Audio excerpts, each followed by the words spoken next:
అండి అందరికీ మంచి కోడిగుడ్డు పొరట చేసుకుందామా. దానికోసం అయ్యి 3 ఉల్లిపాయలు, 1 టమాటా, 4 పచ్చిమిరపకాయలు, 3 కోడిగుడ్లు అండి. ఇవి శుభ్రంగా ఉల్లిపాయలు ముందర కడుక్కొని కట్ చేసుకుందాం. టమాటాలు ఇవన్నీ కడుక్కొని శుభ్రంగా కట్ చేసుకున్నాక వీడియో చూపించేస్తాను. ఇగో 3 కోడిగుడ్లు చాలా బాగుంటుంది, ఒకసారి ట్రై చేయండి. ఓకేనండి, ఇంక లేట్ చేయకుండా వీడియోలోకి వెళ్ళిపోదాం. నేను గిన్నె పెట్టుకొని 2 స్పూన్లు ఆయిల్ వేసుకుందామండి. చాలు అండి. కట్ చేసి పెట్టుకున్నాను, నేను పొడుగ్గా కట్ చేయలేదు ఉల్లిపాయలు. ఇది ఇలా కట్ చేసి పెట్టుకున్నాను. ఉల్లిపాయలు, టమాటాలు, పచ్చిమిరపకాయలు శుభ్రంగా కట్ చేసుకొని పెట్టుకున్నాను. పెట్టిందండి. జీలకర్ర, ఆవాలు, పచ్చిపప్పు వేసేసుకున్నాను. అవి కొంచెం దోరగా అయ్యేదాకా వేసుకున్నా.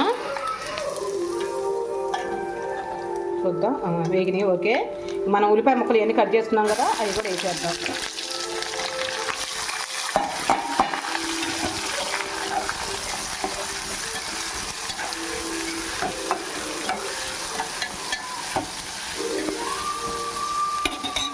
పసుపు వేసుకుందాం. మనకి రుచికి తగ్గట్టు సాల్ట్ అండి.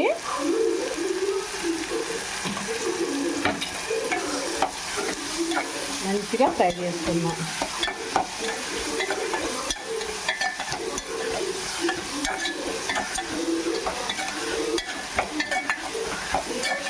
కోడిగుడ్డు పొరటు చాలా బాగుంటుందండి. సింపుల్గా మనకి అయ్యే కూర ఏదమ్మా అంటే కోడిగుడ్డు పొరటే.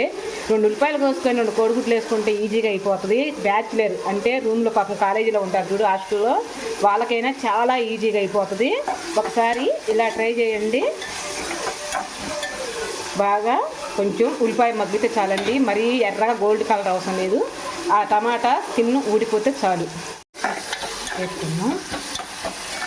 పెట్టి వదిలేవాకండి, స్టవ్ మీద కొంచెం ఫ్రై చేసుకోండి. చెయ్యి మనం తిప్పుతూ ఉంటే మంచిగా 2 పక్కల ఫ్రై అవుతుంది.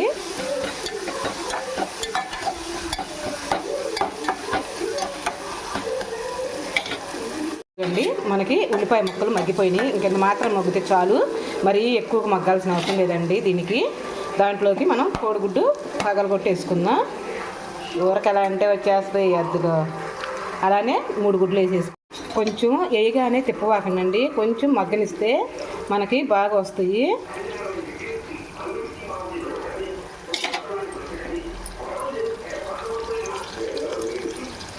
తిప్పేసుకుందాం.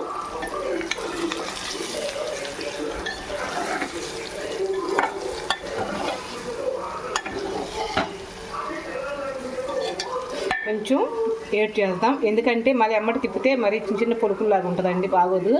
కొంచెం ఏడ్ చేస్తే మన పిల్లలు బాగా ఇష్టంగా తింటారు. ఎందుకంటే కోడిగుడ్డుది నిజంగా చాలా బాగుంటుంది. ఒకసారి ట్రై చేయండి. ఇలా పిల్లలకు లంచ్ బాక్స్లో కూడా చాలా సింపుల్, ఎమ్మటే ఫాస్ట్గా అయిపోయేది ఏదమ్మంటే ఇది ఒకటే. ఒకసారి తిప్పుకుందామండి. ఓకే, ఇదిగో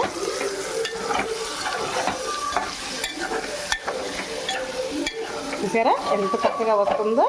మరి తిప్పుకుంటే ఏం జరుగుతుందంటే ఎమ్మటే అది చిన్న పొడుకుల్లాగా అసలు బాగోదు. ఇలా ఒకసారి ట్రై చేయండి. ఇదండి, చూసారా. ఇంకా మనం కారపొడి వేసుకోవడమే సరిపోయింది. మనం దీన్ని ఎగస్ట్రా తిప్పొద్దు. ఎగస్ట్రా తిప్పితే అవన్నీ ముక్కలు అయిపోయి అసలు కూర రుచి ఉండదు. ఇంకా మనం కారపొడి వేసుకుందాం. 1 స్పూను వేస్తున్నానండి నేను,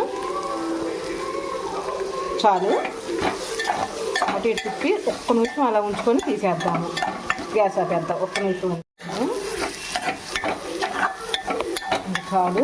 మనకి ఇంకా స్టవ్ ఆపేసుకున్నామండి. కారం కూడా మగ్గిపోయింది. చూసారా ఎంత చక్కగా ఉందో.